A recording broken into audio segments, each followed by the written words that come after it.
The market is manipulated in a lot of ways we don't see. When Wall Street market manipulator makes money out of thin air, that's called stealing, professional trader style. In this video, we will uncover illegal naked short selling and what some CEOs are doing to stop them. This is a long video, but it's worth watching. How do you play the game when some groups are rigging the rule for their gain? Some experts are speaking out and strategizing creative ways to teach CEOs how to protect their stocks. When the fox is raiding the hen house, some type of protection must be implemented. Something must stop this hedge fund's masters from taking advantage of loopholes they find in order to play their game. They are creating their wealth at the expense of retail investors and potentially destroying the momentum of a company striving hard to deliver valuable life-saving products to the marketplace. They must learn how these manipulators do it. Let's talk about the illegal naked short selling. Naked short selling is a term used to describe the illegal practice of selling stocks short without actually borrowing or locating shares to sell. In a typical short sale, an investor borrows shares of a stock and sells them on the market with the hope of buying them back at a lower price and returning them to the lender, profiting on the price difference. However, in naked short selling, the seller does not actually have the shares to borrow or lend, which can artificially increase the number of shares being traded and potentially manipulate the stock price. Naked shorting was made illegal after the 2008-2009 financial crisis. So the big question is, why is this still happening? Well, we're going to ask attorney advocate against naked shorting, naked short selling, Wes Christian is with us. And Wes, just first, if you can, for the audience, people who are unfamiliar, what is naked shorting? Well, first, Charles, thanks for having me. Naked shorting, simple version, is a seller sells stock. Well, first, Charles, thanks for having me. Naked shorting, simple version, is a seller sells stock that they don't have to a buyer who sees it in their account electronically, but it hasn't been delivered, and the buyer gives the seller money for ultimately nothing that was delivered. The simple version would be if you and I, Charles, took our car title and Xeroxed it 100 times and sold it to 100 people, and each of them paid us cash, but we only had one car. That would be a good analogy to what naked short selling is. In Texas, simple version, we call that stealing.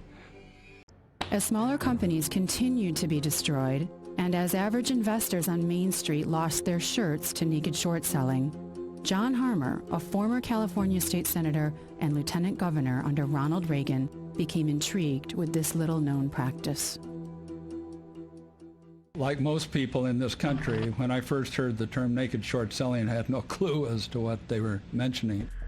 But Harmer soon discovered that naked short selling had decimated the value of many small companies.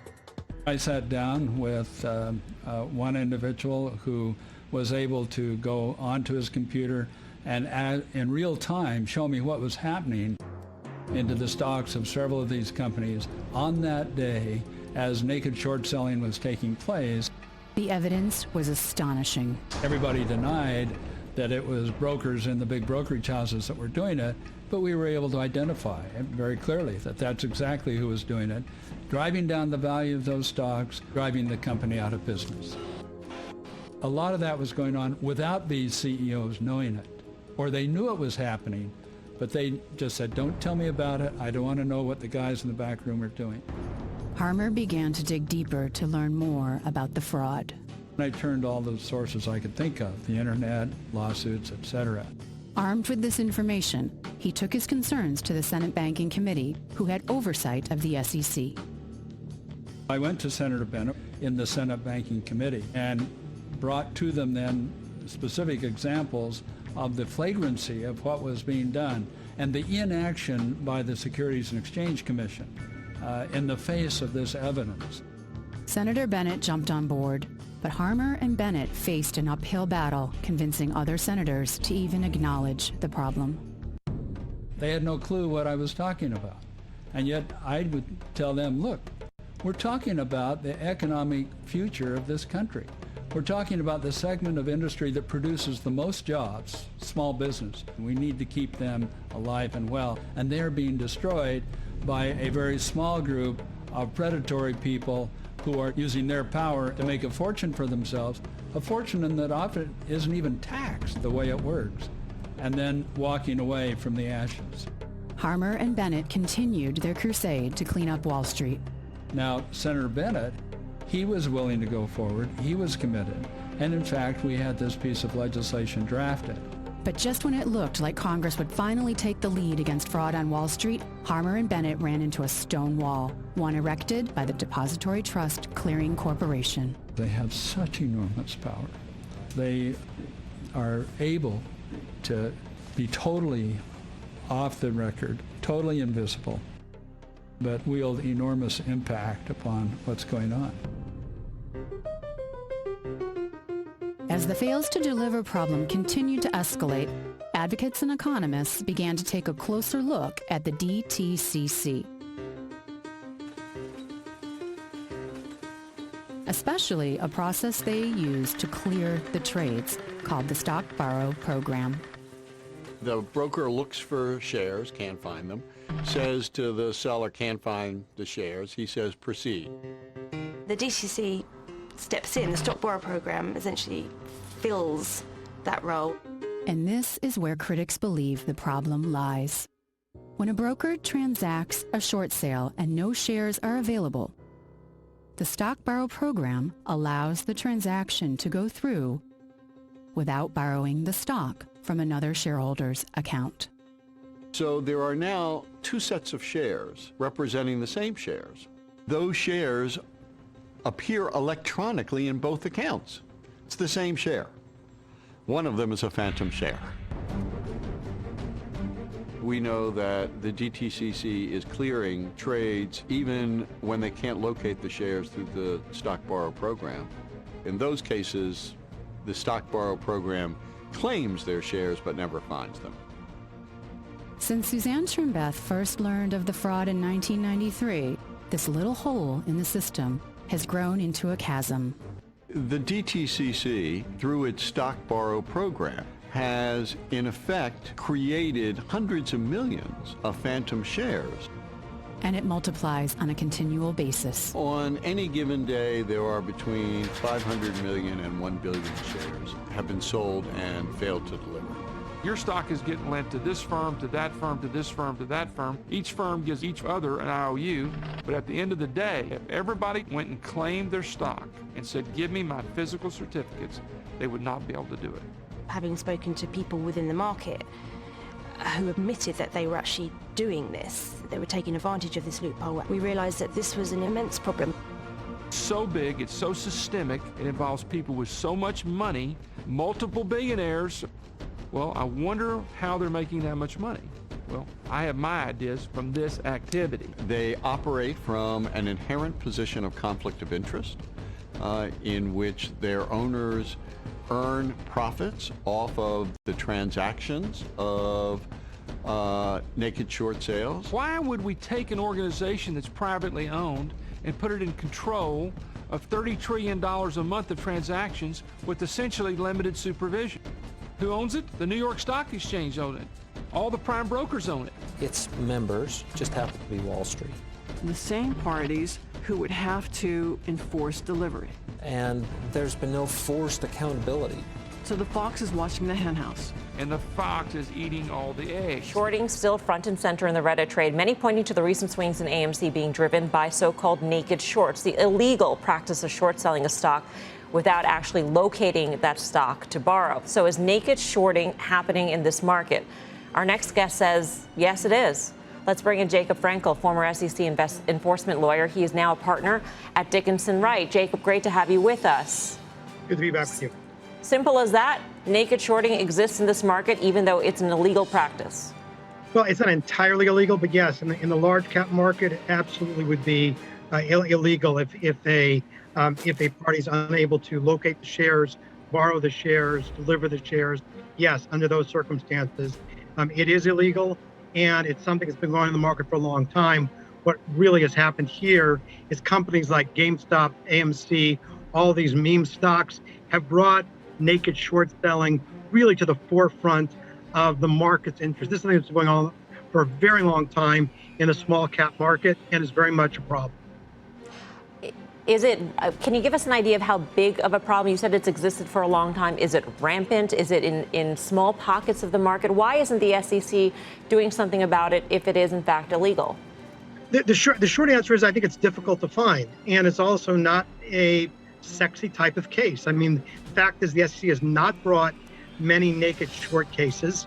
I mean, they did bring one about 3 weeks ago, so in 2021, involving more than 90 naked short sales from December 26th through July 2017. Broker-dealer made $1.6 million in commissions, but it took 4 years for the SEC to bring that case. 2012, case against the Wolfson brothers, same thing. It took the SEC 5 years to bring a case, and what they charged were stock locate issues, order marking, failure to borrow, delivery violations. We're not seeing charges of fraud or manipulation. I think the reason for that is these cases are hard to find, they're tedious to put together, and it really is a challenge for the SEC to bring these cases. But now that it is in the discussion, hopefully we will see more naked short cases, and particularly seeing it charged as fraud or manipulative activity.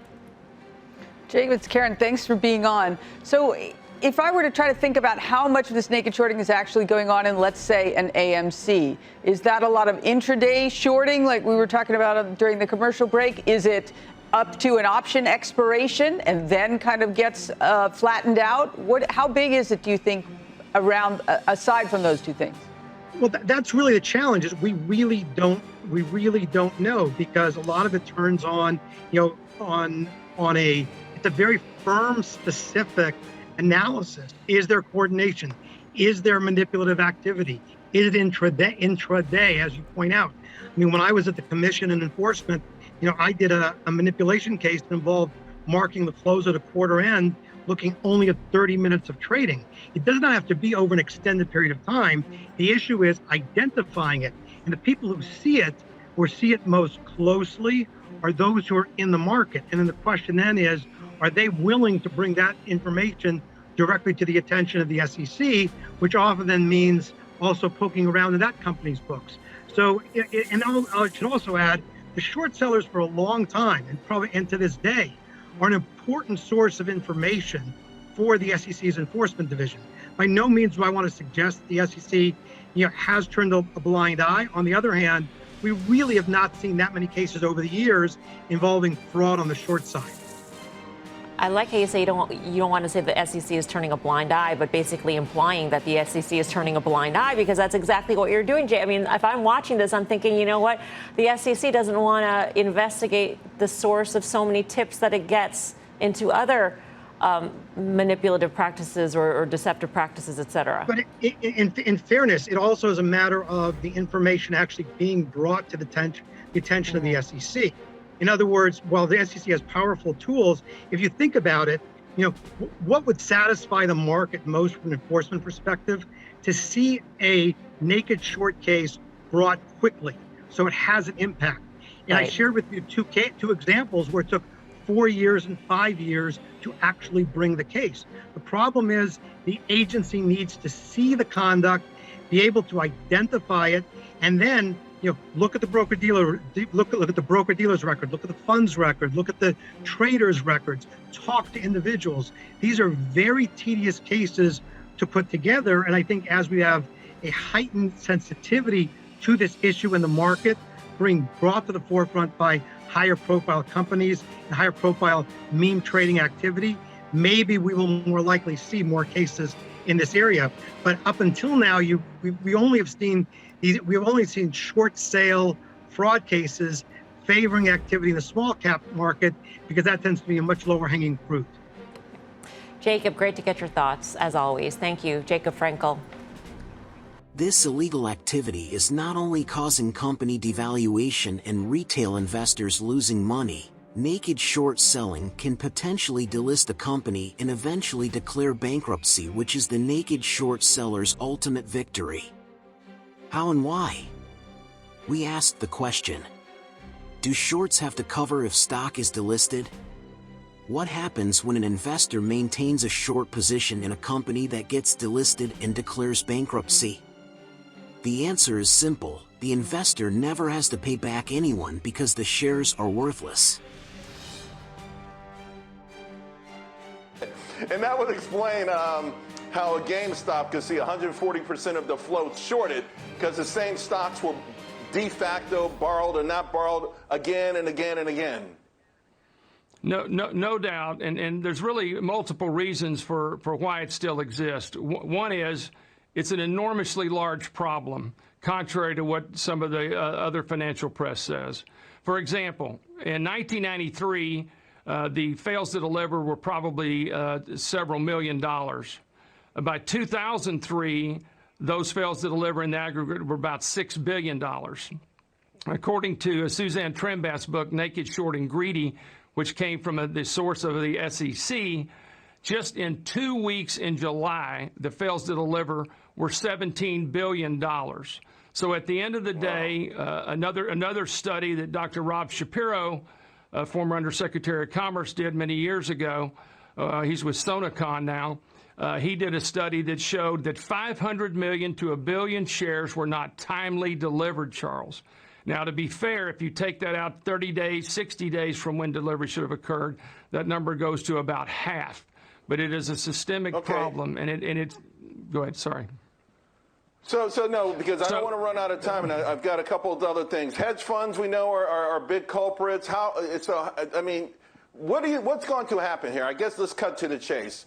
Will we see the SEC, will we see whoever's in charge take action on something that's happening, it's deemed illegal, it's harmful to the market? Will someone take action on behalf of individual investors? I think we're seeing a sea change. The reality is, who's really doing most of this from where I sit? And if you look at the regulatory actions at sec.gov and FINRA, it's really the prime brokers. The reality is that there are some hedge funds, but it's the prop desk of the prime brokers who are doing the naked shorting from where I sit, or market makers. And so ultimately, they've got to be looked at. And the SEC has fined a bunch of them for mismarking tickets long when they're short, really, for pre-programming computers to say hard to borrow stocks, easy to borrow. But ultimately, there is a movement and a sea change about, not only because of the litigation we've done for 20 years with our whole legal consortium, but because of these the Reddit groups and the subreddit groups, and frankly, more awareness being brought to this topic, hopefully also with the new SEC chairman that I'm hopeful will do something more than what's been done to date. Yeah, Gensler has made comments that gives me hope as well. Everyone knows the problem. We know it's all about money. It's all about Wall Street making money at the expense of an honest stock market, and that's why a lot of individual investors have shunned the market, and once they've gotten in, they become victimized by this. Wes, I wish we had more time. We don't. Congratulations, though. You've got a lot of people out there looking up to you and hoping that you can continue that 20 years worth of work. I think we're right at the finish line. By the way, there is a distinction between legal short selling and illegal naked short selling. So, and you always want to bring up, and I'll let you do that now, that there is a distinction between legal shorting and this naked shorting, right? Yeah, I think that because this is so complex, a lot of these terms get convoluted. And so while naked shorting is a bad thing and it's a discussion around derivatives, we don't want to throw the baby out with the bathwater. We don't want to say that all short sellers are bad, because they provide an important function. They uncover information in the market about broken businesses and sometimes fraud. And certainly not every single short seller does that. But if you look at somebody like Carson Block of Muddy Waters, who published that anonymous paper that exposed the Lucan coffee fraud when everyone was touting it as the next Starbucks, we want to incentivize people to continue to do that. And it's a really hard job, because not only do you have to be right, but your timing has to be right, and you've got a lot of money at stake. So it's important to distinguish from that function versus naked shorting. Yeah, I mean, it's one thing to distinction, right, to be able to find those things, and another to be the weapon to bludgeon these stocks. You know, on Friday, Bill Ackman's SPAC got clobbered. It was just the latest SPAC to get crushed. There's also a class action lawsuit out against Virgin Galactic. You know, and the reason I'm bringing this up, Carol, Wall Street, they get to call individual investors the dumb money, and yet they get to make billions of dollars in all kinds of dubious investments. You just brought up some before. and I just think it bothers me that there's this sort of, if you buy certain stocks, you're dumb. If you buy our products and they go straight down, well, it's okay. Yeah, they use the pejorative term dumb money because if they called them people who weren't in the know or weren't on the inside, then the entire game would be exposed, right?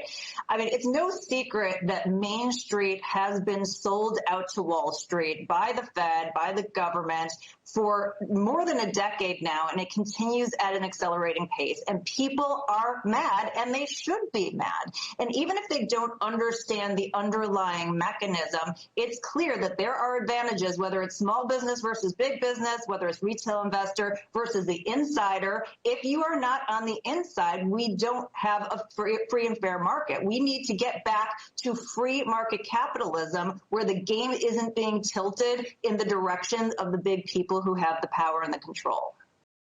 When the small retail investors fights back. How the GameStop frenzy ripped the curtain of how rigged our markets really are. GameStop. Remember when you couldn't stop hearing about GameStop? Well, thanks to a bunch of nerds on Reddit, its stock price raised to heights no one could have ever imagined. Because of all these hedge funds shorting the stock, GameStop started off as an undervalued play. So a lot of people are buying into it, not even worried if they lose all their money. It's more about a middle finger to the hedge funds. There's this opportunity here to bet against what all the hedge funds did. Finally, the underdogs had the upper hand. This really is taking the world by storm. Oh my God, it's making money. Let's get these hedge fund monsters before they get us. And that scared the shit out of some really rich people. And then the Robin Hood thing happened. They cut us off from trading because they wanted us to sell what we had. What Robin Hood did, that took the wind out of the sails. I've never seen a group of stocks that you can no longer add to. There is a lot of emotion here. All of this rage. Definitely the worst point in my life. What can we do to give a voice to it? The GameStop frenzy ripped the curtain of how rigged our markets really are. They forced the broader public to start asking questions that they've never really asked before. And it's not just one firm, two firms, three firms. It's all the firms that commit capital. And that cracked open a whole investigation. Wall Street has been making money out of thin air. So that's basically stealing, right? The level of illegal activity is just astonishing. The market does get manipulated in a lot of ways that we don't see. But how do you play a game when someone else makes the rules? Someone can cheat, and you'll never know. It's intentionally hidden from you that you can't see where the problems really lie. This is our one chance to blow up the Death Star. I don't even care who the whistleblower is. That's why it's important that people come forward. This is just the beginning. CEOs has fiduciary duty. Some are taking actions. CEOs can take various measures to prevent naked short selling, such as implementing rules requiring shares to be located or borrowed before they can be sold short. They can also work with regulators and other stakeholders to increase transparency and enforcement of rules against naked short selling. Small-cap companies are chasing naked short sellers in growing numbers. It's the biggest risk to the health of today's public markets. Genius Group got the ball rolling last week when it said it had appointed a former FBI director to lead a task force investigating alleged illegal trading of its stock, which at first went public in early January. Genius CEO Roger Hamilton told MarketWatch on Friday that it had evidence that bad actors had cost the company dearly. They are currently gathering data evidence through the software service and expertise of ShareIntel. We want this to stop, he said. They take value away from our shareholders. They are predators. They're doing something illegal, and we want it to stop, whether that means enforcing existing rules or introducing new ones for regulators. The company is investigating legal action and is planning an extraordinary general meeting in the coming weeks to gain shareholder approval for the planned actions. These include paying a special dividend as a way to flush out bad actors and working with regulators to share information. On Friday, Helbiz said it started the action. Created CEO Jeremy Frommer, meanwhile, is behind Ciablock, a website that aims to end the practice of naked short selling. Illegal naked short selling is the single greatest risk to the health of today's public markets, the site introduces its mission statement. Genius Group's stock price during IPO was at $6. Newly public EdTech Genius Group, GNS, stock dropped more than 50% Thursday, just 2 days after scoring spectacular gains following its $22.6 million initial public offering. Genius shares soared more than 400% on Tuesday following their market debut. The company offered 3.3 million shares priced at $6 per share, with underwriters granted an option to buy up to 491,000 additional shares at the public price. Shares opened at $15.11 and closed at $30.50. The stock lost ground the following day, however, closing at $19.43, down 36% from the previous session. Shares of the Singapore-based educational services company opened at $19.57, hitting a high of $20.94 before sliding to a low of $9.30. The stock recently changed hands at $9, down 53% thereafter.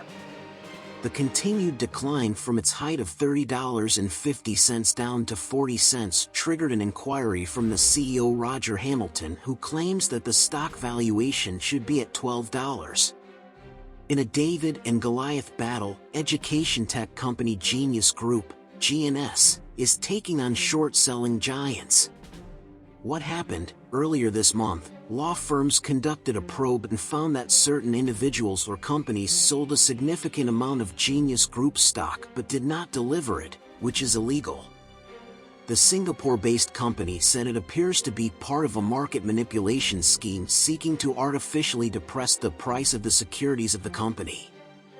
Genius Group CEO Roger Hamilton is leading the charge, armed with a board-approved action plan and a task force of heavy hitters, including a former deputy director of the FBI.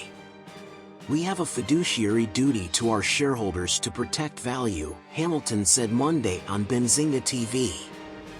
"We are obligated by the SEC to have a committee in the actual company to do internal audits and make sure there's no internal fraud, but there's no responsibility to do the same for external fraud. And that could be much bigger. The rule really needs to change on that," he said. Hamilton, who was recently vocal about the issue with MarketWatch, compares the illegal naked short selling to being robbed in a library, but you can't shout thief, because there are silence please signs everywhere. He told Benzinga that the company is pursuing damages via legal action after it used share intel over the course of December to track its shares. The company tracked where naked shorts were taking place, and where their counterfeit shares were being shorted. "We're throwing everything at this," he said. Hamilton is not alone in his concern. He mentioned that over a dozen CEOs have reached out to him, and are beginning to speak out against naked short selling. Genius Group's task force, led by Timothy Murphy and also featuring Richard Berman, will actively pursue all possible actions together with the regulators to uncover and prosecute those engaging in market manipulation involving Genius Group's shares. The company has also been sharing information with government regulatory authorities. Price action: shares of Genius Group are trading 22.5% higher to $3.97 at the time of writing, according to data from Benzinga Pro. As of February 2023, from the previous low of 40 cents in December 2022, in less than 2 months, Genius stock price bounced back and is hovering around $6. Hi, Roger Hamilton here, CEO of Genius Group. Hold on tight, you're about to see the most mind-blowing interview. I just had this week together with John Berta, who is the former CEO of Torchlight. So, as many of you know, we have been attacked by short sellers at Genius Group. I was looking for support from other CEOs, ideas, what they were doing. John Berta took his business, Torchlight, from the same place as us, 30 cents a share, $18 million convertible debt that they couldn't access, like being in a situation where it's like, hey, I can't raise money and I can't do anything with this listed company. What did he do? He ended up actually taking action, announcing he was going to do a merger, finding a merger partner in Meta. And within 6 months, he went from 30 cents to $11. And he went from something like 4,000 shareholders to over 65,000 shareholders. He was able to raise 18 million, then 25 million, then $140 million, all within 6 months. And on top of that, to close a $1.9 billion merger. Just incredible story, and inspiration to every CEO, inspiration to every retail investor that we can beat these guys. So do watch the first half where he explains that and also exposes what $50 million of naked short sellers who actually come to him to try and get him to solve the problem for them. And then in the second half, something that's happening right now, many of you know about MMTLP. This is the Series A shares where John basically took the assets of Torchlight, which is the private oil and gas company, said, hey, we're going to just spin that off separately. And instead of just what should have been a simple thing to do, Wall Street got involved. Suddenly those shares started trading. FINRA then actually blocked the completion of that deal. And it's right now happening. This was the week this week where John got together with some of the other shareholders, came up with this idea of like creating a group called Flamethrower, and that is now suing the parties involved, which obviously means also taking legal action against FINRA. I mean, like, this is bold moves. And so if you're right in the middle of something where you are either a CEO wondering what's happening to your company, a retail investor that's trying to figure out how to actually support the CEO, watch this or send it to your CEO, because this is the kind of thing which is actually going to move mountains. We use a lot of the things that you heard John talk about in this video when we had our board meeting this week and the actions that we started taking. The second thing is that for all of you that are actually part of this, you can hear some new things from John about the actions he's taking as well. So listen all the way through, and at the end, I've got some very special messages for you as well. All right, here comes the interview. So we have John Berta here. We're going to be talking about naked short selling and what CEOs can do to fight this. So hello, John. Hey, Roger. Good morning. How are you doing? Really, really well. And so excited for this call because obviously you and I spoke about what we can be doing given we've got our board meeting. We're going through what we can do with Genius Group.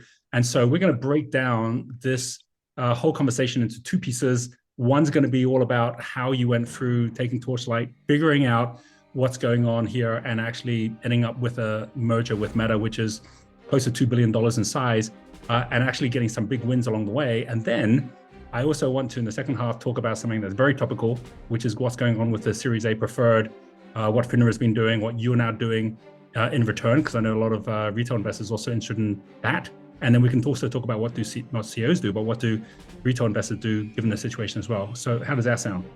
That sounds perfect. Brilliant. Let's start with the first one. First one is Torchlight. When did you start realizing there was crazy stuff happening in the market against your shares? And take us from that through to when you decided that a merger was a good choice to move forward. Okay. First, just so everybody knows that I'm here on my own capacity. I'm no longer the CEO of Torchlight. I have no involvement with Meta Materials, nor do I have any involvement with NextBridge Hydrocarbons. And we're having this conversation as you and I, Roger, and these are my opinions. So I don't want anybody to think I'm speaking on behalf of either one of those companies. So, got it. But you are also a very interested in a very concerned investor still, right? Like 100%. I'm still a large shareholder, and a lot of my friends and family and acquaintances are large shareholders of both still. So this is very important for us. But well, in answer to your first question, back in 2014 is when I first started noticing that we were being targeted for naked shorting. And that was a result of my inquiry with NASDAQ at the time as it related to a short report that we receive every 1st and 15th of every month, and a discrepancy in that, and it was off by about 2 million shares. Without going into a tremendous amount of detail, after inquiring with NASDAQ, my rep got back to me and said, hey, look, the NASDAQ report is wrong. This is news to me as a NASDAQ rep. I thought this was gospel, but I have to tell you that 2 million of the shares that were reported short 2 weeks ago have been moved offshore. And since they're no longer in the U.S. purview, FINRA does not count them as being short. Therefore, your short report is basically completely erroneous and useless. And so that was my first aha moment into being a NASDAQ listed company and thinking to myself, okay, I've been told all along that everything that they're going to report to me is exactly how my stock looks. Well, that was clear-cut information and proof that that wasn't the case. So, and we now know. I mean, what's interesting is at that point, 2014, there was others like Patrick Byrne and Overstock saying, "Hey, look, I'm getting shorted." Even Elon Musk was talking about it at that point. But Right. most people just thought these guys are crazy. This isn't happening. And now we know the whole offshore side of how naked short selling works is a huge part of what's not actually getting tracked at all. Well, I think the problem in that is that the attorneys, the SEC counsel that we all have as issuers, as well as the board of directors that we all have, we all just have the mindset, well, that can't be right. That's an impossibility. There's rules and laws and regulations for that. Well, the reality is they don't follow the rules and the laws and the regulations. So it's just like being a bank thief. You're going to go in and rob a bank. You're not a law-abiding citizen. That's truly what happened to us, and that's truly what's happening to a lot of companies that are in the public space currently. This went on for like 6 years, right? Until 2020, when you decided on what you're going to take as the next step. And when you get to that, I'm super interested, because obviously when you were sharing with me, you were at exactly the same point that Genius Group's at now, which was you were trading at about 30 cents. You had like an $18 million convertible debt. It's kind of uncanny. We're exactly the same numbers, but you couldn't really get to it because you weren't yet having the volume for the price points. So from that point, which is where we're at, and we're like, okay, what do we do about this? I'd love you to share the steps you took and what the result was. Well, sure. Let me give you a little history on that too, because I'm sure a lot of CEOs that are going to watch this are going to scratch their head and think to themselves, oh shit, that's happening to me too. Excuse my language. After 2014 and through 2021, when we did the merger with MetaMaterials, it became apparent to us that all of the things that Patrick Byrne talked about in his videos that are going to happen to us. So you're going to get a short and distort report issued about you. There's going to be a massive short position, and then they're going to drop these reports. And then, by the way, there's going to be an investigation open on your company. All of these things that Patrick Byrne talked about, after I saw his video, I'm like, every single thing he talked about happened to us. So this is their blueprint. This is not necessarily the market makers' blueprint, but the hedge funds that actually short and distort and try to drive your stock price down in order to cover are talking about. I would argue that those particular short and distorts may or may not actually have borrowed the shares, but typically the short and distort guys are looking to buy it back and move on to the next victim. However, market makers and people who really aren't privy to the locate rules have no intention of ever covering, and they're naked short, and their game plan is to drive small companies like ours out of business so they never have to cover, and they never have to report a sell ticket to the IRS to pay taxes on it. So that particular business plan is well and alive today, and I would argue that there are probably hundreds of stocks that's happening to, predominantly in the small cap space, and because companies like ours have to continue to raise money to advance our situation, and they know that, and so they take advantage of that pattern of raising capital. Right. But I would argue that it also happens in the large caps as well. If you look at Tesla, for example, and all the trillions of dollars that have been sold short in that, and certainly they've been winning for the last year, but Elon Musk was able to turn the tide on them, back a few years ago. But last year they're getting their way with things. So I would argue if Tesla ever investigated the true number of shorts, and if all of those shorts were borrowed, I would argue that they'd probably find out that there's a lot of shorts in there that are just created out of thin air, stolen money, so to speak. Sure. So, now, what's interesting about all this is I'm going to kind of get you up to 2020 with all of this. Obviously, COVID hit worldwide. It was a worldwide panic more than anything else. And then we were sitting in a board meeting in May of that year after the pandemic had started. And I was talking to our board members and saying, look, we have really what we have going for us right now as an oil and gas company is we have great assets in a time when oil and gas is, negative 37. So two things are going to happen. One, we're not going to raise any capital to drill. So we're in jeopardy of losing our primary asset in the Oro Grande asset. And two, our shareholders, some 4,000 at the time, need the benefit of us acting on their behalf. So we decided at that point to take advantage of basically our NASDAQ listing and our shareholder base and said, look, let's find a company to merge with. We'll keep our oil and gas assets for a rainy day, and we'll give our shareholders the benefit of that type of transaction. So fast forward 6 months, we met Men and Materials in a Zoom call. And we basically, after having that call with them and really doing some initial due diligence, signed a letter of intent with them and signed a definitive agreement in December of that year. When we signed the definitive, we had about $18 million in debt. We had the requirement to get rid of all of that debt, as well as come to the table with $10 million in new capital in exchange for the 25%. After we signed our definitive agreement, we had probably 5 or 6 million shares short. And, can I just add just one thing as well at this point? Because again, I'm listening to what you're saying as a CEO of a company similar to where you're at right now, and there were two ingredients which you overcame by being very creative. The first one, which is the fact that you saw the value of the company being a high value to someone else who wanted to be a NASDAQ listed company like Meta. But you also were like, hey, like we've got all these assets, like we've got like the oil and gas going. How do we protect that, or at least, like know that that wasn't the main thing they were buying? And the way you set up Series A preferred to then basically be able to still keep that as a separate company that is going to be able to work. We're going to get the story in a moment.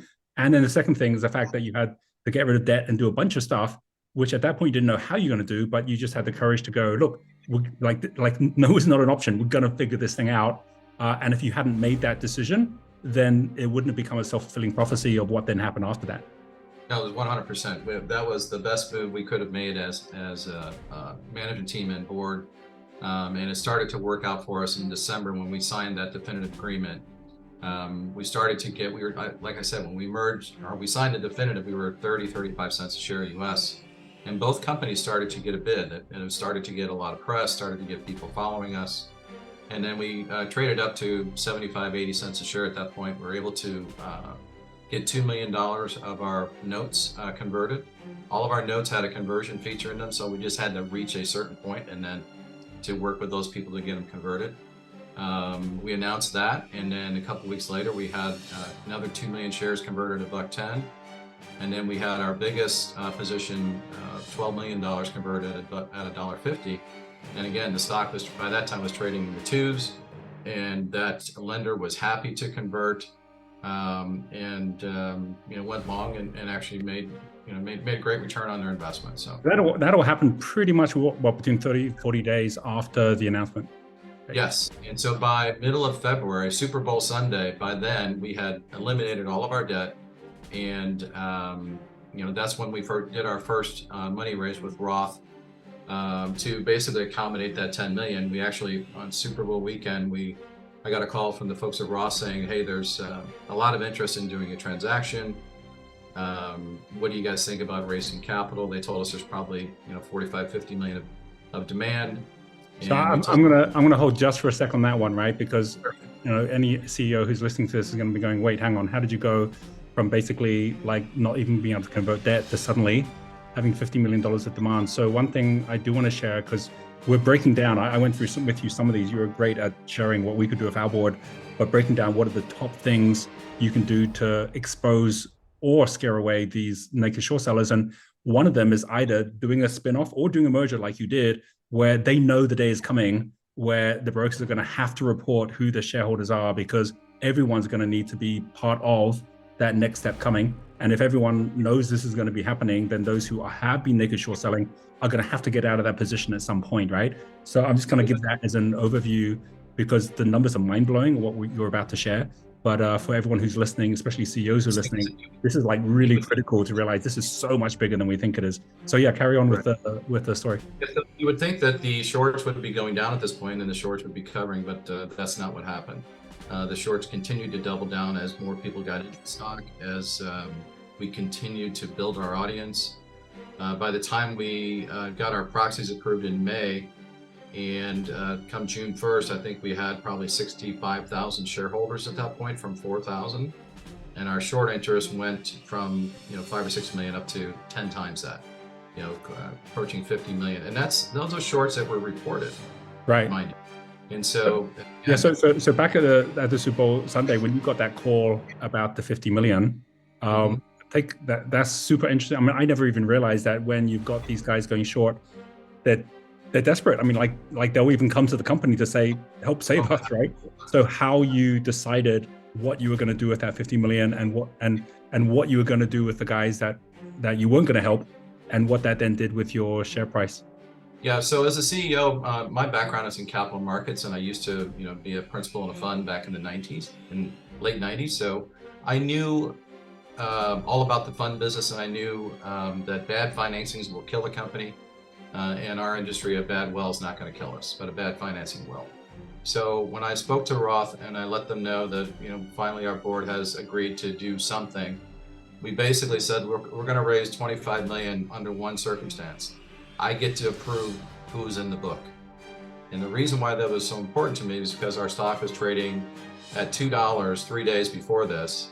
And then they pushed it all the way down to $1.60, and then came to us and say, hey, we want to do a deal at $1.20. Well, when you start to see who raises their hand and asks how much they want, well, one fund wanted the whole thing. Guess how much they got? They got zero. And the reason being is I knew that fund had been shorting us down. And so, I'm just very adamant about being involved in the money raising process, because if you don't, your broker dealer is really kind of an interesting situation. The investment banker has you as a client, the issuer, but the capital markets desk, their clients are the funds. And so there's a meeting of, their heads kind of butt a little bit, because the capital markets guys want to get the best deal for their guys because it puts them onto the next deal. But the investment banker's responsibility is to do the right thing by the issuer. So there's that dichotomy that goes on at a bank. But we were able to look at the book, and we were way oversubscribed. And I got to pick those people that I knew had supported us in the past and basically said, look, you're getting allocation. And everybody else that came out of the woodwork, or that were Reg M violators or known short houses, they got zero. And the reason they got zero is because they weren't looking to invest in our company. They were looking to play the market. Right. And so they got zero, and lo and behold, we announced it on Monday after Super Bowl. And the stock, typically what happens when you announce a deal, the stock trades down to that level. But then when people started to actually understand what we did and who we did it with, the stock recovered, because all those people that were short didn't get any allocation. And so now they had to go back into the market and buy it. And so that was a victory for us on that day. We raised the capital we needed. The shoe was exercised. I think we raised $27.5 million, something like that. And everybody was extremely pleased with the way it turned out. And then we went back and forth with the SEC for a few months, and then finally got our proxy approved, and then did our shareholder meeting. And it was in June, right first week in June, that we started trading options. So keep in mind, Torchlight at this time had never traded options. We were getting tremendous volume on a daily basis. We were already heavily shorted. And guess what? There were no shares to borrow anywhere, and the borrow rate was through the roof. So what do? You create options. And what happens when somebody starts creating options on your company? They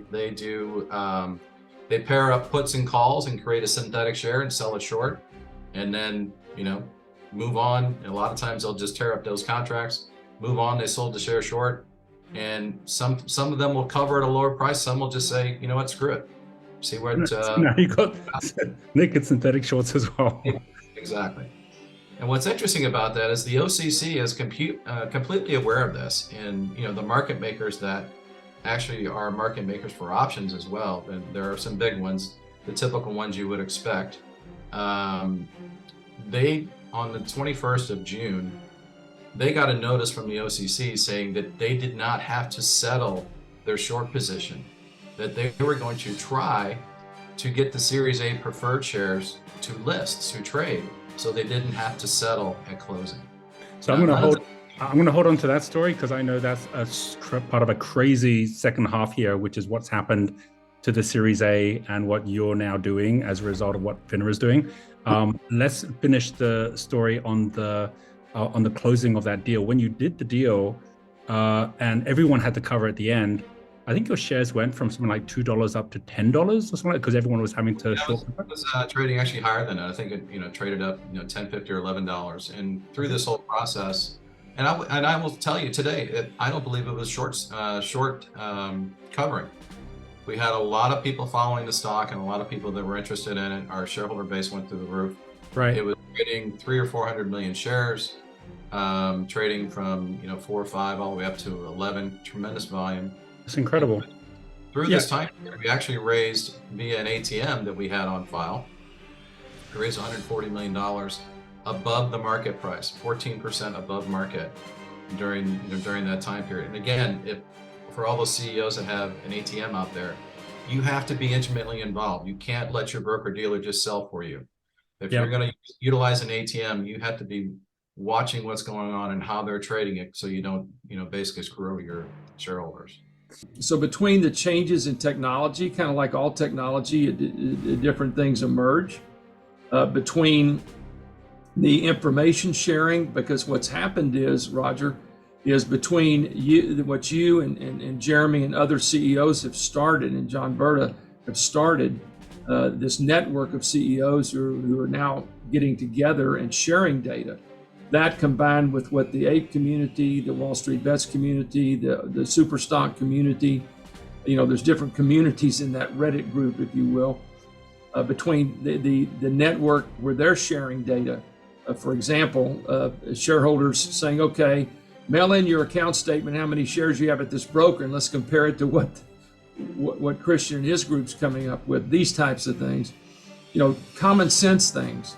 So what's happened is, there are millions and millions of people that are now with the internet and everything else at a rapid pace, aggregating data and then sharing that with us. So by the time this is all data driven, it's not rocket science. You just have to understand how to read the data and how to cross-check it at these various intersections. And guess what? It just doesn't add up in many cases, okay? So that's a start. And then ultimately that culminates in a detailed complaint, because without a detailed complaint, you're going to get dismissed. So that's really what it's about, is gathering data sufficient to file an action and try to address this and ultimately hold those responsible for the illegal activities. Right. So here's I'm so new to this. It's been like a week, I believe it is, since we were given permission ourselves to go out there and publicly start talking about this. And so for me, one of the biggest things is looking at an engineering issue of saying, why is it?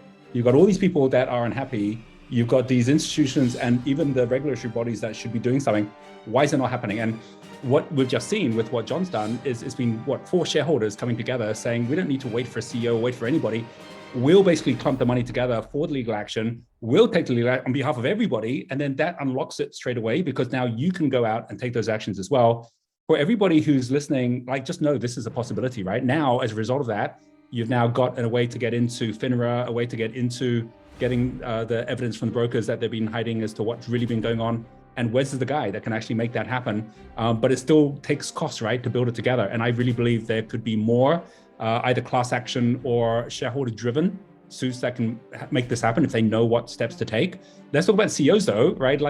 I'm here wanting to take action as well. We just had a board meeting, super exciting stuff that I want to share, but I can't share it without the press release coming out, because that's part of the SEC rules. You've got to tell everyone at the same time. So for CEOs, obviously John's not a CEO now as he was for Torchlight, so he can do this kind of thing, but even he has to wait for the press release. What would you say for the way that CEOs should be communicating differently in this whole social media age, where no one's the guys who are robbing us aren't waiting for the quarterly earnings report to actually do it. They're doing it every single day and everyone's feeling it every day as well. How should CEOs be communicating right now in order for them to be able to actually get in front of get the trust of their shareholders, basically? Yeah, it's a great question. My partner in this, Alan Pollack at Warshaw Bernstein, did a memo that articulates the fiduciary duty that, frankly, the board owes the company. That duty runs to the company, incidentally, not to shareholders. And that duty includes if the board has reason to believe using normal and reasonable analytics, that the company is having a fraud perpetrated against it, which in this case is selling shares that aren't authorized, then frankly they have an affirmative duty to uphold their fiduciary duty to take action. So I think what's happening is now is more CEOs from our perspective are coming forward and saying, my gosh, we didn't know about this, we have to do something about this. So kudos to you and your board for moving it to the next level, because that's what you need to do to protect your shareholders and uphold your duty, your fiduciary duty to the company, in your case, Genius. So ultimately, there is a movement about CEOs getting organized here that's going to change that playing field. And that message is going to be sent out to all the other CEOs who are doing nothing. And frankly, shame on them. And if they're doing nothing, then maybe a group of shareholders needs to come in and say, hey, can we pay for these analytics to figure out, do we have a case? And I want to be clear, many companies we've looked at, some of them don't have a case. That's a different issue. But we're able to tell that pretty early on if they don't. So ultimately, it's up to the CEOs who think this is being perpetrated against their company to take action. If not, a group of shareholders to try and take action. But at the end of the day, it's much easier if the company will cooperate. If the company won't cooperate, then frankly, it's absurd. It's absolutely absurd. And I've run into that in many instances. It blows my mind. The company's reaction typically is, well, we can't bite the hand that's feeding us, or we can't go against Wall Street because, my God, if we do, we're going to die. And I'm like, based on what I see, you're going to die anyway. So at least die fighting, if nothing else. So it's a real dilemma because Wall Street is a powerful force and a powerful adversary, frankly.